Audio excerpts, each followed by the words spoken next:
तो मैंने उस दिन बताया था पदार्थ किसे कहते हैं, आप लोग समझ गए थे कि पदार्थ वह है जिसमें द्रव्यमान हो और जो स्थान घेरे या जगह छेके। कहा था मैंने, द्रव्यमान का मतलब वजन होता है। तो हर चीज जो भी हम लोग देखते हैं आसपास में, जो भी वस्तु है वो सब के सब पदार्थ हैं।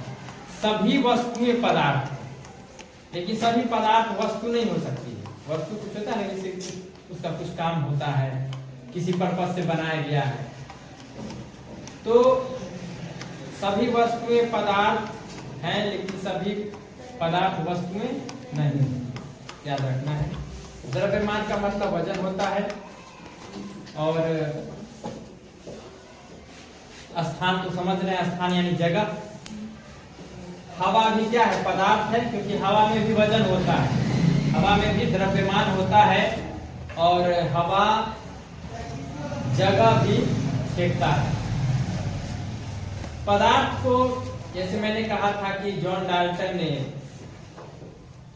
पदार्थ के बारे में कल्पना करके बताया। उन्होंने कल्पना की थी कि किसी भी पदार्थ का अगर हम टुकड़ा करते जाएं तो एक ऐसी स्थिति आएगी कि उसके बाद उसका टुकड़ा नहीं हो सकता। जैसे हम लोग गेहूं पिसाते हैं मशीन में और उसका आटा बनता है, आटा का भी थोड़ा सा अंश लेके हाथ पे लेके लगता है कि छोटा सा टुकड़ा है ना, लेकिन उससे ज्यादा टुकड़ा तो नहीं करता मशीन वाला। लेकिन मैदा में क्या होता है कि और पतला टुकड़ा कर देता है।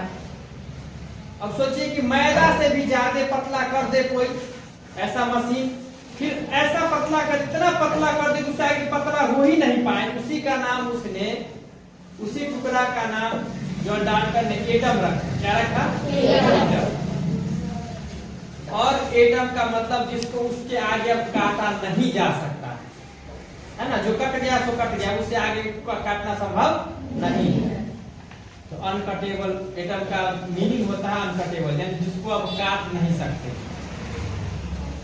तो बहुत से प्रयोग हुए और प्रयोग के बाद आप लोग किताब में पढ़ेंगे, सेल्फ स्टडी बहुत जरूरी है, आप लोग किताब पढ़िए। तो बहुत से प्रयोग हुए, उन प्रयोगों के फलस्वरूप यह पता चला कि परमाणु भी विभाज्य है, यानी उससे का भी टुकड़ा हो सकता है और उन टुकड़ों को मौलिक कण कहा गया और उन मौलिक कणों को इलेक्ट्रॉन, प्रोटॉन और न्यूट्रॉन नाम दिया गया। परमाणु के बारे में जॉन डाल्टन ने कहा था कि परमाणु गोलीय होता है, गोला की तरह, है ना, गोला की तरह होता है। गोला जैसे गेम फुटबॉल कैसा होता है, उस टाइप का होता है। वह उदासीन होता है, यानी उस पर कोई आवेश नहीं होता है। और इस तरह से कुछ चीजें और उन्होंने बतलाई थी, लेकिन हम यहाँ संक्षेप में अभी अध्ययन करेंगे। तो वो जो गोला, परमाणु गोलीय ही होता है अभी भी। तो परमाणु के 3 टुकड़े कहेंगे, यानी परमाणु जो बना हुआ होता है वह ऐसे है, वह गेंद की तरह है, गोल है। उसके केंद्र में रहते हैं प्रोटॉन और न्यूट्रॉन। क्या रहते हैं? प्रोटॉन और न्यूट्रॉन। पी से प्रोटॉन, ऐसे प्रोटॉन लिख देते हैं, प्रोटॉन, और क्या रहेगा? न्यूट्रॉन।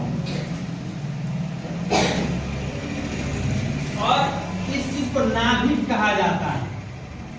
इसी को क्या कहा जाता है? नाभिक। केंद्र वाले भाग को नाभिक कहा जाता है और उसमें क्या रहेगा? प्रोटॉन और न्यूट्रॉन।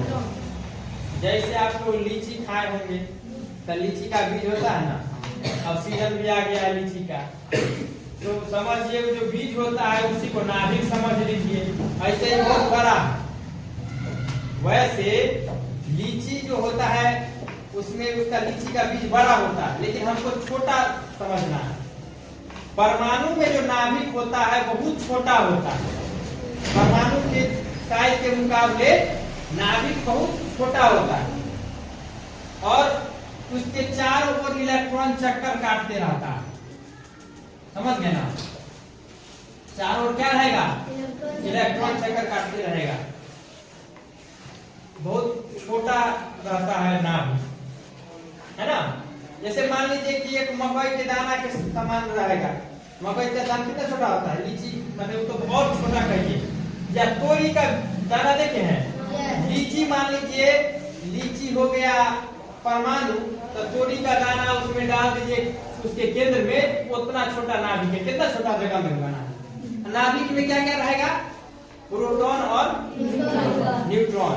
इलेक्ट्रॉन क्या करेगा? नाभिक के चारों ओर चक्कर काटते रहेगा। इस तरह से परमाणु होता है। प्रोटॉन पर धनात्मक होता है आवेश, धनावेश होता है प्रोटॉन। कौन सा आवेश होता है? धनावेश होता है। क्या होता है? धनावेश होता है ना? उसको थोड़ा रोकने आता है आपको? ऊपर वाला रोकना होता है। रुक गया? तो फिर ये वीडियो समझ रहे कहाँ कहाँ चला जाता है? पूरी दुनिया में चला जाता है। कोई भी एनीबॉडी कैन वॉच। ऑन कर दिए? चालू है। अच्छा ठीक है। अभी किए हैं पहले से? अभी किए हैं। चलिए ठीक है। तो सुनना है, आप लोग शांत रहिएगा तो हम भी बढ़िया से पढ़ाते है ना? इसको काटने कैसे सीखेंगे? तो यहाँ पर जो है प्रोटॉन पर कौन सा आवेश रहेगा? धनावेश, प्लस वाला आवेश रहेगा। और न्यूट्रॉन पर कोई आवेश नहीं होता, ये आवेशहीन है। न्यूट्रॉन क्या होता है? आवेशहीन होता है। और एक होता है इलेक्ट्रॉन। इलेक्ट्रॉन पर कौन सा आवेश होगा? ऋणावेश। क्या होगा? ऋणावेश होगा, यानी माइनस वाला। आप लोग देखे हैं बैटरी जो रहता है 12 वोल्ट का बैटरी रहता है, बैटरी रिक्शा में भी रहता है, गाड़ी बाइक में भी रहता है, और पहले बाजा बजता था उसी बैटरी से, है ना? अभी भी बजता है। तो उसमें एक में प्लस लिखा रहेगा, एक माइनस लिखा रहेगा। टॉर्च वाला बैटरी में भी प्लस माइनस लिखा रहता है ना? तो वही समझिए, वही है धनावेश और एक ऋणावेश। इसमें कोई आवेश ही नहीं है। न्यूट्रॉन में आवेश, न्यूट्रॉन पर कोई आवेश नहीं होता है। तो ये कण है, कण समझते हैं? कण, पार्टिकल, कण। जैसे ये चौक है, तो चौक है तो इसमें क्या है? इसका कण छोटा छोटा टुकड़ा ही ना कण कहलाता है। तो वो कण है। धूल क्या है? धूल कण कहते हैं हम लोग, तो कहते हैं कि धूल कण है। गांव देहात के लोग कहते गर्दा उड़ रहा है, वही ना धूल कण। तो वो भी छोटा छोटा कण है। तो इलेक्ट्रॉन, प्रोटॉन, न्यूट्रॉन इतने छोटे होते हैं कि हम लोग नंगी आंख से नहीं देख सकते। यानी इसको समझ है ना? हम लोगों के पास क्षमता नहीं है उसको हम देख सकते। हम तो परमाणु को भी नहीं देख सकते नंगी आंख से। परमाणु का समूह दिखता है। क्या दिखता है? समूह। जैसे आप लोग दही खाते होंगे, दही को माइक्रोस्कोप से देखिएगा, उसमें इतना छोटा छोटा रहेगा ना कीड़ा लगेगा। जैसे कई बारिश होती है, तो बारिश होती है तो वो जो चेरा वगैरह देखे होंगे, केचुआ बोलते हैं उसको, रहता है ना? कभी कभी बारिश में खूब एक दूसरे पर किस तरह चढ़ा रहता है, केचुआ समय बहुत सारा झुंड में रहता है। उसी तरह उससे भी रहेगा, इससे वही जैसा लगेगा कीड़ा, छोटा छोटा उसका इस तरह से आपको। तो कहने का मतलब ये है कि बहुत सारी चीजें जैसी होती हैं वैसी वो दिखती नहीं है ना? तो हम लोग ये जो देख रहे हैं, जैसे हम कहते हैं आपको 18 ग्राम पानी ले लीजिए, 18 ग्राम पानी, उसमें महाशंख से भी ज्यादा, महाशंख से भी कितना गुना जो है आपको पानी का अणु मिलेगा। अणु परमाणु को समझते हैं हम लोग। परमाणु समझ गए? परमाणु कहने का एक मतलब है, हम लोग उस पर आएंगे अभी। तो परमाणु में क्या क्या रहेगा समझ गए ना आप लोग? इलेक्ट्रॉन, प्रोटॉन और न्यूट्रॉन। तो ये जो इसको नाभिक बोलते हैं, ये अंदर में क्या है? नाभिक। प्रोटॉन, न्यूट्रॉन और इलेक्ट्रॉन, तीन चीज हो गया। तो क्या होता है कि जैसे परमाणु विभिन्न तरह के होते हैं, परमाणुओं से जो है तत्व का निर्माण होता है। जैसे मिल गया, जैसे इस तरह का परमाणु बहुत सारा है ना। अब एक तरह का कैसे समझेंगे, उसमें जो उसके नाभिक में प्रोटॉन की संख्या, जैसे देखिए ये परमाणुओं का समूह, इसके नाभिक में एक प्रोटॉन है। क्या वो प्रोटॉन है? एक प्रोटॉन। कितना प्रोटॉन है? एक प्रोटॉन है। तो एक प्रोटॉन वाले को कहा जाता है हाइड्रोजन। क्या कहा जाता है? हाइड्रोजन। हाइड्रोजन हिंदी में लिख देते हैं हाइड्रोजन। समझ गए? यानी जिस परमाणु के नाभिक में कितना इलेक्ट्रॉन? प्रोटॉन एक। जैसे प्रोटॉन आता है नाभिक में, तो एक को उसका क्या नाम दे दिया गया? हाइड्रोजन। जिसके अंदर दो था, मतलब समझ रहे हैं ना आप लोग, जिसके नाभिक में कितना प्रोटॉन? दो प्रोटॉन। लग रहा है कि दो मुंडा सब है, नहीं आंख लग रहा है दो। तो ये जो है इसको क्या कहेंगे? हीलियम। क्या कहेंगे?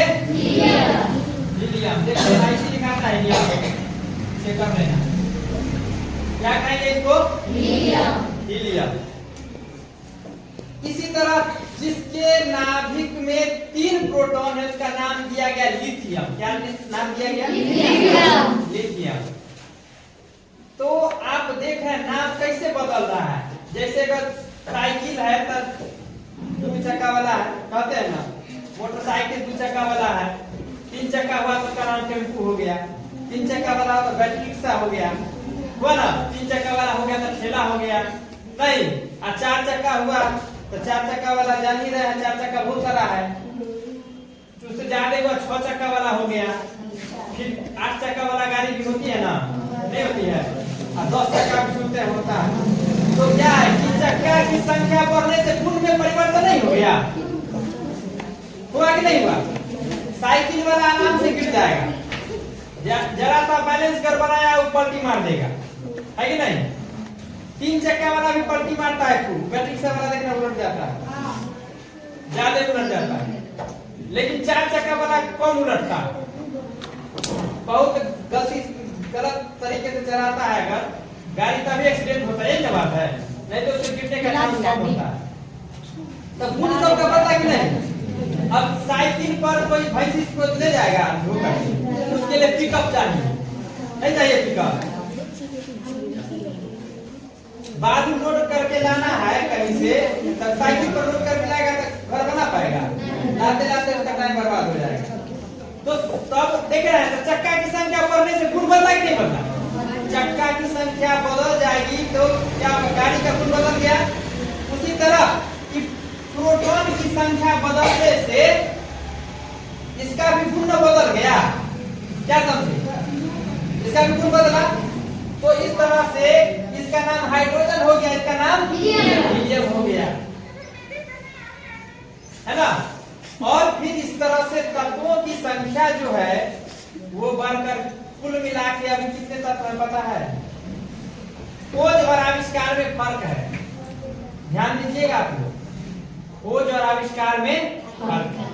फर्क क्या है कि खोज जो होता है वो कुछ प्रकृति में चीज छुपी हुई है, हमको जानकारी नहीं और हमको अब पता चल गया, उसको कहेंगे खोज कर लिया हमने। क्या कर लिया? खोज कर लिया। अब कोई चीज नई चीज बना लिया तो उसको क्या? आविष्कार।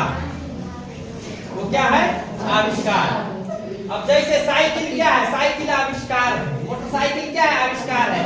एरोप्लेन क्या है? आविष्कार है।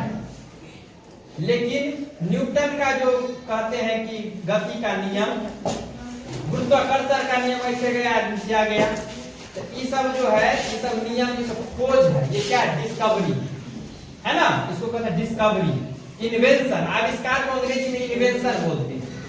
समझ गया? ये समझ। तो जो चीज नहीं थी उसको हमने नया बना लिया, वो आविष्कार है। और जो चीज पहले से था आदमी को पता नहीं था, उसी को कहते हैं खोज, है ना, डिस्कवरी। जैसे न्यूटन के जन्म लेने से पहले भी सेब गिरा होगा, गिरता था, लेकिन ये बात न्यूटन ही कहा कि ना गिरता है, जिसको कहते हैं गुरुत्वाकर्षण का नियम पर। नाम अलग क्यों? क्योंकि काम अलग है, गुण अलग है, गुण अलग हुआ कि नहीं हुआ? इसलिए ये आपने देखा कि तत्व क्या है, तत्व एक ही तरह के परमाणु से मिलकर बनते हैं।